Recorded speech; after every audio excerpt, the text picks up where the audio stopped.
Hello, good evening, नमस्कार साथियों। आज मेरा ये पहला क्लास है आप लोग के सामने इंग्लिश के लिए। ठीक है। आज तक आप लोगों ने मुझे ऑफलाइन बैचेस में देखा, ऑनलाइन में आप लोगों ने मुझे जीएस के लिए देखा होगा। इंग्लिश क्लासेस देके मैं आपके सामने पहली बार आ रहा हूँ। ठीक है। तो क्लास को शुरू करने से पहले सबसे पहले मैं कुछ मुद्दों पे बात करूंगा कि हम लोग का कोर्स ऑफ एक्शन क्या होने वाला है, कैसे हम लोग अपनी क्लास को आगे ले जाने वाले हैं। ठीक है। क्योंकि जो लोग मुझसे ऑफलाइन पढ़ते हैं उनको मेरा आइडिया पता है कि मैं इंग्लिश कैसे पढ़ाता हूँ, है ना। और जो लोग मुझसे आज YouTube के माध्यम से जुड़ने वाले हैं उन लोगों के लिए मेरे पास कुछ बातें हैं। उन बातों को करने के बाद ही मैं अपने कोर्स को शुरू करूंगा। ठीक है। सबसे पहले बात करते हैं कि इंग्लिश लैंग्वेज को सीखने में प्रॉब्लम क्या है, कहाँ समस्याएं आती हैं। ठीक है। जैसे क्या होता है ना कि मैं जिस बेल्ट में काम करता हूँ, जिस बेल्ट में मैंने आज तक पढ़ाया है, वो मोस्टली हिंदी मीडियम वाले बच्चे वहाँ पे आते हैं। हिंदी मीडियम वाले बच्चे आप कह सकते हैं जो यूपी बोर्ड से पढ़े हुए हैं, जो बिहार बोर्ड से पढ़े हुए हैं, जो एमपी बोर्ड से पढ़े हुए हैं, या जो किसी डिफरेंट स्टेट बोर्ड से पढ़े हुए हैं, चाहे वो बंगाली हो, उड़िया हो, कुछ भी हो, है ना। तो उन लोग के सामने कुछ समस्याएं होती हैं जो इंग्लिश को लेकर आती हैं, इंग्लिश को लेकर होती है। वो समस्याएं क्या है, वो पहले क्या करते हैं कि वो आते हैं, पहले एक कोचिंग ज्वाइन करते हैं। सबसे पहले वो गूगल पर सर्च करते हैं, best coaching of Allahabad, best coaching of Patna, best coaching of Delhi. ठीक है। जो भी उनको गूगल रिव्यू दिखता है, रिव्यूज के अकॉर्डिंग वो क्या करते हैं, किसी कोचिंग को ज्वाइन कर लेते हैं। और कोचिंग को ज्वाइन करने के बाद क्या होता है कि उनके साथ एक ठगी का प्रोसेस शुरू होता है। ठगी मैं क्यों कह रहा हूँ, ठगी कहने का मेरा मकसद क्या है आप समझिएगा। किसी को डिमीन करने का मेरा मकसद बिल्कुल नहीं है। जो भी मेरे साथी मेरे साथ पढ़ाते हैं उनको डिमीन करने का मेरा मकसद बिल्कुल नहीं है। वो बहुत अच्छा पढ़ाते हैं, उनकी बहुत अच्छी काबिलियत है, बहुत आगे जाने वाले हैं, बहुत ऊपर जाएंगे, बहुत नाम कमाएंगे। लेकिन फिर भी मैं इन बातों को ठगी का रूप दे रहा हूँ। ठगी क्यों, आप समझिएगा। उनसे क्या किया जाता है कि कोर्स स्ट्रक्चर के नाम पे, जो कि 5 से 6 महीने का होता है इंग्लिश का कोर्स, उसके नाम पर उनसे पैसे लिए जाते हैं। और उसमें उनको सिखाया क्या जाता है, उसमें उनको सिखाया जाता है ग्रामर। मोस्टली 200 रूल्स आप कह सकते हैं, मैक्सिमम टू मैक्सिमम 200 रूल्स। और इसके बाद क्या होता है, उनको वोकैबुलरी के नाम पे कुछ एक वोकैबुलरी ट्रिक दे दिया गया है। वोकैबुलरी ट्रिक के बाद क्या किया जाएगा कि उनको कुछ सीट दे दिया जाएगा। ठीक है। सीट का आपके पास जखीरा तैयार हो जाएगा। आप उस जखीरे के साथ क्या करेंगे, एक दो दिन आइए, चूंकि घर से कुछ पैसा दिया गया है तो घर वाले पूछेंगे बताओ बच्चा कितना पढ़ा। तो आप क्या करेंगे, उस सीट को क्या करेंगे, पलट पलट कर देखेंगे, है ना। उस सीट को आप क्या करते हैं कि पलट पलट कर देखेंगे और कुछ दिनों तक कंसिस्टेंसी आपके पास रहेगी। और इसके बाद फिर आप उस सीट को पढ़ना भी छोड़ देंगे, है ना। तो मेरा ये कहना है कि आप भाई 200 रूल्स को पढ़ने के लिए, 200 रूल्स को पढ़ने के लिए इंग्लिश के, अगर आप 6 मंथ लगा रहे हैं, 7 मंथ लगा रहे हैं, तो आप खुद पे विचार कीजिए, आप खुद से सोचिए क्या आप सीजीएल देने के काबिल हैं। क्या आपको सीजीएल जैसा एग्जाम देना चाहिए? बिल्कुल नहीं देना चाहिए। ठीक है। अब ऐसा है कि कोई डिमोटिवेट ना हो जाए, मेरे पास वो गुण नहीं है कि मैं पीछे बैकग्राउंड में एक बढ़िया सा एक कोई बॉलीवुड का सॉन्ग लगा दूं, कर हर मैदान फतेह टाइप का, और फिर आपको मोटिवेट कर दो। ऐसा बिल्कुल नहीं है। ठीक है। मेरे पढ़ाने का तरीका आपको पता होगा, मैं पढ़ाता हूँ, रगड़ के पढ़ाता हूँ। ठीक है। आप समझिए इन बातों को। देखिए प्रॉब्लम्स कहाँ पे इंग्लिश लैंग्वेज में, इंग्लिश लैंग्वेज को सीखने के लिए हमारे पास दो टाइप के बच्चे आते हैं। कौन कौन से बच्चे आते हैं, एक तो वो बच्चे जो हिंदी मीडियम वाले होते हैं, जो प्योरली हिंदी मीडियम से पढ़े हुए हैं। उनके सामने अगर मैं इस बोर्ड को दो भागों में बांट दूं, दो पार्ट्स में डिवाइड कर दूं, इस साइड किसी इंस्ट्रक्शन को, कोई एक नॉर्मल सा इंस्ट्रक्शन, कोई नॉर्मल सा सेंटेंस लिखा हुआ है, इस साइड अगर उन बातों को मैं हिंदी में लिख दूं, ठीक है, और इस साइड में उन्हीं सेम बातों को इंग्लिश में लिख दूं, तो मैं आप माइंड से बताता हूँ क्या होता है। जो हिंदी मीडियम वाले बच्चे होते हैं वो क्या करेंगे, वो सबसे पहले क्या करेंगे, जिस साइड में हिंदी वाली बातें लिखी गई वो उसको देखेंगे और वो इंग्लिश वाली बातों को छोड़ देंगे। और तैयारी आप किस एग्जाम की कर रहे हैं, तैयारी आप उस एग्जाम की कर रहे हैं जिस एग्जाम में इंग्लिश का सबसे मेजर रोल है ना। मेन से मान लीजिए 45 क्वेश्चंस आते हैं। ठीक है। अब आप उस एग्जाम की तैयारी कर रहे हैं और आपका एवर्जन कितना ज्यादा है स्ट्रॉन्ग इंग्लिश को लेकर के, आप इंग्लिश वाले पार्ट को पूरा का पूरा स्किप कर देते हैं, आप इंग्लिश को बिल्कुल नहीं देखते हैं, है ना। तो सबसे पहली बात, एक बात समझिएगा, उन रूल्स को पढ़ करके कुछ नहीं होगा। उन रूल्स को पढ़ने का कोई मतलब नहीं है, कब तक, जब तक कि आपका एक्सपोजर नहीं है। एक्सपोजर से मेरा मतलब यह है कि आप इंग्लिश लैंग्वेज को पढ़िए, सीखिए, समझिए। कैसे पढ़ेंगे, कैसे सीखेंगे, कैसे समझेंगे, तो इसके लिए मैं आपको एक टेक्निक बताता हूँ, है ना। मेरे मेरे साथी जो ऐसे दोस्त होंगे, मेरे कलीग ऐसे होंगे जो मेरे साथ सीटेट का बैच पढ़ाते होंगे, उनको भी एक टेक्निक पता होगा, उनको एक टेक्निक पता होगा। टेक्निक क्या है भाई, टेक्निक ये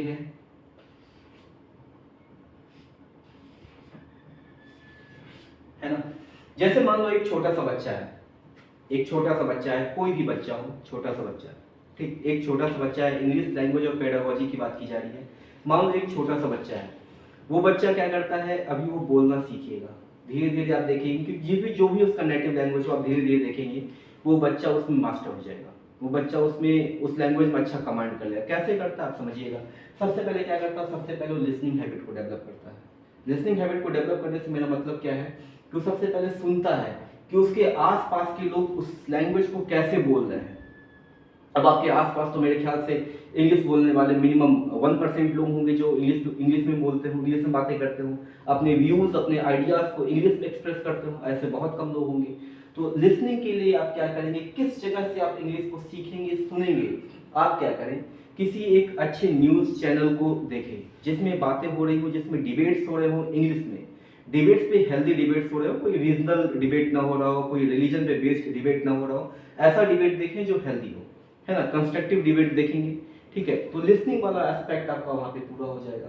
आप उसी डिबेट के साथ साथ जैसे मान लीजिए कोई एक मान लीजिए एंकर है, वो सामने कुछ बोल रही है, आप क्या करें, धीरे धीरे मर्मर कीजिए, उन शब्द को धीरे धीरे बोलिए, उन वर्ड्स को धीरे धीरे बोलिए, जैसा वो बोलना चाह रही है, जैसा वो बोलती है, आप क्या करें, उन शब्दों को धीरे धीरे बोले, है ना। आपके बोलने से क्या होगा, आपके बोलने से क्या होगा, लिसनिंग के बाद आपकी स्पीकिंग हैबिट जो है वो डेवलप होगी, आपकी स्पीकिंग हैबिट डेवलप होगी। फिर क्या करना है आपको, रीडिंग और लिसनिंग और स्पीकिंग के बाद आपको अपनी रीडिंग हैबिट्स को डेवलप करना है। आप क्या करें, कोई एक अच्छा नॉवेल ले लें, कोई एक अच्छा नॉवेल ले लें और साथ ही साथ उसको आप उस नॉवेल को पढ़ने की कोशिश कीजिए, है ना, उस नॉवेल को पढ़ने की कोशिश कीजिए। लास्ट वाला जो फेज होगा वो क्या होगा, राइटिंग का। लास्ट वाला फेज क्या होगा, वो क्या होगा, राइटिंग का। तो आपको क्या क्या काम करना, आपको सबसे पहले काम क्या करना है, सबसे पहले आपको लिसनिंग करनी है, फिर आपको स्पीकिंग करना है, फिर आपको रीडिंग करना है और फिर आपको राइटिंग करना है। देखिए, मैंने इन 5-6 सालों में इंग्लिश लैंग्वेज के साथ जो एक्सपेरिमेंट किया वो काफ़ी क्रांतिकारी था। वो एक मतलब लोग जो मेरे साथ पढ़ते, जो मेरे लोकल बच्चे जो मेरे साथ पढ़ते, वो कहते हैं सर आपने क्रांति ला दी है, आपने रेवोल्यूशन ला दिया। वो रेवोल्यूशन लाने का तरीका क्या है कि मैं भी उसी बेल्ट से बिलोंग करता हूँ, मैं भी उसी जगह से बिलोंग करता हूँ, उसी बैकग्राउंड से बिलोंग करता हूँ जहाँ से आप बिलोंग करते हैं, है ना, ठीक है। तो मैं उन बातों को समझता हूँ कि आपको प्रॉब्लम कहाँ हो रही है इंग्लिश लैंग्वेज के साथ, ठीक है। एक मान लीजिए अगर इंग्लिश मीडियम का बच्चा है, वो क्या करेगा, अगर आप उसको आज 45 क्वेश्चंस देते हैं, अगर कोई एक इंग्लिश मीडियम का बच्चा है, उसको आप अगर आज 45 क्वेश्चंस देते हैं और आप ये कहते हैं कि भाई ऐसा है कि तुम इस क्वेश्चन को क्या करो, सॉल्व कर दो, तो आप देखेंगे कि वो 25 to 30 क्वेश्चंस को सॉल्व कर लेगा एक्यूरेट। अब अगर उसको कोचिंग मिल जाए, अगर उसे इंग्लिश मीडियम वाले बच्चों को कोचिंग क्लासेस मिल जाए, कुछ पीडीएफ्स मिल जाए, कुछ मॉड्यूल मिल जाए, कुछ मैराथन क्लासेस वो देख लेगा यूट्यूब से, ठीक है, तो उसमें इंप्रूवमेंट होगी। वो बच्चे ने क्या किया, वोकैबुलरी सेक्शन पे काम किया, प्रीवियस ईयर पेपर देख लिया, भाई वोकैबुलरी की किस सेक्शन से वोकैबुलरी बहुत ज़्यादा पूछा जा रहा है, वोकैबुलरी का बेस क्या है, उसका आइडिया क्या है, स्ट्रीम क्या है, कहाँ कहाँ से वोकैब पूछे जा रहे हैं, वो मान लीजिए वोकैबुलरी भी तैयार कर लेगा। अब वो क्या करेगा कि 2 से 3 महीने या मैक्सिमम 4 मंथ्स में क्या कर लेगा वो, कि आप देखेंगे इंग्लिश में 40+ स्कोर कर रहा है। अब बात करते हैं हिंदी मीडियम वाले बच्चों के लिए। हिंदी मीडियम वाले बच्चों के साथ प्रॉब्लम क्या होती है, वो मान लीजिए पढ़ना शुरू करते हैं, सबसे पहले तो उनके दिमाग के बैकग्राउंड में एक बात चल रही होती है कि मुझे इंग्लिश नहीं आती है। वो घर से माँ कसम खा के चलते हैं कि मुझे इंग्लिश आती ही नहीं है, मुझे इंग्लिश आती ही नहीं है, मुझे कोचिंग ज्वाइन करना है, वहाँ पे इंग्लिश सीखना है। इंग्लिश सिखाने के नाम पे क्या होता है, आपके साथ ठगी होता है। ठगी कैसे, कि आपको वही रटी रटाए 200-150 रूल्स सिखाए जाते हैं कि इन रूल्स को पढ़ लो और तुम्हारा इंग्लिश तैयार हो जाएगा। आपको टॉपर्स इंटरव्यू दिखाया था, बहुत बड़े बड़े नाम चल रहे जिनको लेने की मेरी हैसियत भी नहीं है, बहुत बड़े बड़े नाम टीचिंग इंडस्ट्री में चल रही है, एसएससी सीजीएल बैंकिंग इंडस्ट्री में चल रही है, उन नाम को लेने के काबिल तो मैं भी नहीं, लेकिन फिर भी एक बात आपको बताता हूँ, सुनिए ध्यान से। आप जिस भी टीचर को प्रेफर करते हो, जो भी टीचर आपको अच्छा लगता हो, ठीक है, जो भी मैम आपको अच्छी लगती हो, आप क्या करें, उनके नोट्स, उनके पीडीएफ को ले लें, ठीक है, उनके नोट्स, उनके पीडीएफ, उनके मॉड्यूल, जो कुछ भी उनका स्कीम चलता हो, वो सारा स्कीम आप उनका ले लें, सारा का सारा स्कीम ले लें, नो प्रॉब्लम, ठीक है, आप सारा का सारा स्कीम उनका ले लीजिए। और इसके बाद आप क्या काम करें, सीजीएल का प्रीवियस ईयर पेपर उठाइए, सीजीएल मेंस का 45 क्वेश्चंस को देखिए, आप उन मॉड्यूल्स को पढ़िए और ये डिसाइड कीजिए क्या आप 2 से 3 घंटे में वो सारा का सारा मॉड्यूल पढ़कर सारे का सारा मॉड्यूल अपने सामने रख लीजिए, उसके बाद आप देखिए और सोचिए कि क्या आप इन मॉड्यूल्स को पढ़कर, इन बुक्स को पढ़कर, इन मैम की किताब को पढ़ के, ये एसपी बख्शी के बुक को लगाकर, क्या आप 3 से 4 दिन, 5 दिन, 6 दिन, 7 दिन में क्या वो 45 क्वेश्चंस को आप टैकल कर लेंगे? मेरी गारंटी है, मेरी पर्सनल गारंटी कि आप बिल्कुल नहीं कर पाइएगा। ये मेरा एक्सपीरियंस बोल रहा है। आप उन मॉड्यूल्स को, उन बुक्स को देख करके 45 डेज में इन क्वेश्चंस को आप बिल्कुल नहीं कर पाएंगे। ठीक है, आप चाहे तो आजमा के खुद भी देख लें, मैं आपके सामने बोल रहा हूँ, कल भी मैं यही रहूंगा, आप इन बातों को खुद से करके देख सकते हैं, है ना? ठीक है, अब देखिए, तो इसको सॉल्व कैसे करना है, इसको सॉल्व कैसे करना है? इसको सॉल्व करने का सबसे अच्छा तरीका है अपनी रीडिंग हैबिट्स को डेवलप कीजिए, जो मैं बार बार ऑफलाइन क्लासेस में आप लोगों को बार बार बोलता हूँ कि रीडिंग हैबिट्स को डेवलप कीजिए। रीडिंग हैबिट्स को आप डेवलप करेंगे तो क्या होगा, आपका एक्सपोजर बढ़ेगा, इंग्लिश लैंग्वेज को लेकर के आपका एक्सपोजर बढ़ेगा। एक्सपोजर से मेरा मतलब क्या है कि आपका जुड़ाव बढ़ेगा। आप खुद से सोचिए कि इंग्लैंड में एक बच्चा है जिसका जन्म हुआ, वो 1.5 से 2 साल में, 1 साल तो उसको मान लीजिए होश संभालने में लग गया, 1 साल उसका समय लग गया होश संभालने में। एक बात बताइए, वो 1.5 से 2 सालों में इंग्लिश लैंग्वेज में उसकी प्रोफिशिएंसी हो जाती है, फ्लुएंट हो जाता है, वो बच्चा अच्छे से वो बात करता है। आपको अपना थॉट प्रोसेस को चेंज करना होगा। आप चीजों को देखिए, इंग्लिश में देखिए, आप चीजों को समझिए। आप सड़क पे जा रहे हैं, सड़क नहीं रोड। आपको पीछे से कुत्ता दौड़ा दिया, कुत्ता नहीं डॉग। आपको पानी पीना हो तो वाटर। मतलब अपने अंदर एक थॉट प्रोसेस डेवलप कीजिए कि आपको चीजें इंग्लिश में दिखाई देने लगी, है ना? अब ऐसा कुछ बच्चे कहते हैं कि सर ऐसा है कि कुत्ता अगर दौड़ाएगा, सबसे पहले ये बोलेंगे भाग कुकुर, भागो कुत्ता। हम ये नहीं बोलेंगे गो अवे डॉग। आपको ये बोलना पड़ेगा। आपको अगर इंग्लिश सीखना तो आपको क्या करना पड़ेगा, इंग्लिश के साथ एक्सपोजर अपना इंक्रीज करना होगा, इंग्लिश के साथ में जुड़ाव बढ़ाना होगा, तभी आप इंग्लिश सीख पाएंगे। तो मेरी गारंटी है, आप वो 200-300 रूल्स को याद करेंगे और वो समय क्या हो जाएगा, कब आपका समय 4 महीने से 4 साल में बदल जाएगा और कब आपका ये 5 ईयर प्लान बन जाएगा, आपको खुद भी नहीं पता चलेगा। तो सबसे पहला काम क्या करना, आपको अपना एक्सपोजर बढ़ाना है इंग्लिश लैंग्वेज को लेकर के। ठीक है, एक्सपोजर कैसे बढ़ाएंगे? आप क्या करें, कोई एक अच्छी सी न्यूज़ चैनल को सेलेक्ट कर लें। मैं भी कुछ रिकमेंड कर दूंगा आपको इसी बीच, ठीक है? और क्या करें, कुछ अच्छे नॉवेल्स को देखें। तो सबसे अच्छी बात क्या है, अगर आप चाहते हैं कि इंटरेस्ट बना रहे तो कोई भी एक अच्छी सी साफ सुथरी इंग्लिश मूवी ले लीजिए। ठीक है, कोई साफ सुथरी इंग्लिश मूवी ले लीजिए और क्या कीजिए, उसको बार बार देखिए, 1-2 बार देखिए। अच्छी अच्छी मूवीज हैं, आप उनको 1-2 बार देखिए। ठीक है, 1-2 बार देखिए। और कैसे देखेंगे, सबटाइटल्स ऑन करके देखेंगे। इससे क्या होगा, आप एक बात समझिएगा, एक फीलिंग आपके सामने आ रही होगी कि हाँ भाई यहाँ पे मारधाड़ चल रहा है, झगड़ा चलने वाला है। ठीक है, और उसी के साथ नीचे कुछ वर्ड्स आ रहे होंगे, कुछ सेंटेंसेस आ रहे होंगे। आप लिंक करने की कोशिश कीजिए कि भाई किस टोन में ये सेंटेंस बोला गया है, किस मूड में ये सेंटेंस बोला गया है ना? तो आप देखेंगे क्या कि 3 से 4 दिन में या 5 दिन में, आप 1 महीने का समय ले लीजिए, आप 1 महीने का समय लीजिए, आप समझेंगे कि आप इंग्लिश लैंग्वेज से अपने आप को कनेक्ट कर पा रहे हैं। और जिस at the moment when you start connecting yourself to the language, you will find a great improvement in yourself.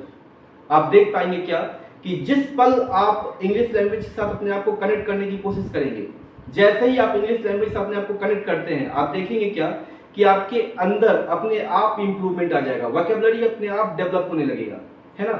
ठीक है, तो इंग्लिश लैंग्वेज को लेकर के घबराना नहीं। मैंने इंग्लिश लैंग्वेज के साथ एक एक्सपेरिमेंट किया है। इन 5-6 सालों में मैंने इंग्लिश लैंग्वेज को लेकर जो बातें समझी, मेरे साथ जिन बच्चों का जुड़ाव हुआ, उन बच्चों को पढ़ाकर मुझे कुछ एक्सपीरियंस गेन हुआ और उस एक्सपीरियंस के आधार पर मैंने क्या किया, अपने अंदर कुछ चेंजेस लाए। ठीक है, अपने अंदर कुछ चेंजेस लाई और मैं जिस हिसाब से इंग्लिश लैंग्वेज को आपके सामने परोसता हूँ, मैं जिस हिसाब से इंग्लिश लैंग्वेज को आपके सामने परोसता हूँ, चाहे वो ग्रामर हो, चाहे वो वोकैबुलरी हो, चाहे वो रीडिंग सेक्शन हो, चाहे जो कुछ भी हो, है ना, उसमें मेरा पूरा का पूरा 100% एनर्जी रहता है, पूरा का पूरा मेरा रिसर्च रहता है। उसमें मैं जिन चीज़ों से गुजरा पढ़ाते हूँ बच्चों को, मेरे साथ जो क्वेश्चंस पूछे बच्चों ने, जो डाउट्स आए, मैं उन चीज़ों को आपके सामने अपने 5-6 सालों के एक्सपीरियंस को आपके सामने 40 घंटों में प्रेजेंट करने वाला हूँ। ठीक है, तो इन 40 घंटों में आप देखेंगे क्या कि आपके पास जो कुछ भी नोट्स हो, जो कुछ भी मॉड्यूल हो, जो कुछ भी पीडीएफ हो, आप देखेंगे मेरी ये 40 आवर्स की क्लास उसका 5% भी नहीं होगा। मेरी ये 40 आवर्स की क्लास, आपके पास जो कुछ भी नोट्स मॉड्यूल है वो इसका 5% भी नहीं होगा। आप समझिएगा, ठीक है? आपके पास एक जखीरा होगा नोट्स का, एक मॉड्यूल्स का, लेकिन फिर भी मेरे पूरे की पूरी क्लास का वो 5% भी नहीं होगा। आप देखिएगा, आप खुद इस बात को फील करेंगे कैसे फील करेंगे, मैं धीरे धीरे इन चीज़ों को आपके सामने इंट्रोड्यूस करूंगा। ठीक है, फिलहाल अभी के लिए आपको अभी के लिए मैं बस ये बताना चाह रहा था आपसे कि मेरा ये क्लास आने वाला है यूट्यूब पे, और आप लोग क्या करेंगे, अगर आप लोग मुझसे ऑफलाइन जुड़े हुए हैं तो इन मेरे क्लासेस को शेयर करेंगे। ठीक है, अगर आप लोग मुझसे यूट्यूब पे पढ़ना चाहते हैं तो आप कुछ और चाहते हैं जो मैं ऑफलाइन नहीं बताता हूँ, तो आप क्या करेंगे, मुझे पर्सनल मैसेज कर देंगे, या फिर जिन बच्चों के पास मेरा पर्सनल कांटेक्ट नंबर नहीं, वो क्या करेंगे, यूट्यूब पे इन बातों को कमेंट करके बताएंगे कि सर ये मुझे चाहिए, ये मुझे चाहिए। फिर भी आप लोग से एक वादा कि जिन बातों को मैं ऑफलाइन क्लासेस में नहीं बताता हूँ, जैसे बहुत सारी ऐसी बातें होती है जो मैं आपको बताता हूँ, तो कभी ऑफिस टाइम में मिल लेना, ऑफिस में बता दूंगा, या कभी फ्री टाइम में मिलना, फ्री में बता दूंगा। ठीक है, मेरा ये वादा है कि बहुत सारी ऐसी बातें जो मैं ऑफलाइन में आपको नहीं बताया आज तक, मैं आपको उन बातों को भी आज बताऊंगा। ठीक है, आज क्या बताऊंगा, मतलब अपने इन क्लासेस में बताऊंगा आगे, है ना। बस आपको क्या करना है, मेरे साथ जुड़े रहना है और अपनी इस क्लासेस को शेयर करते हैं। ठीक है, अभी के लिए इतना ही। Thank you.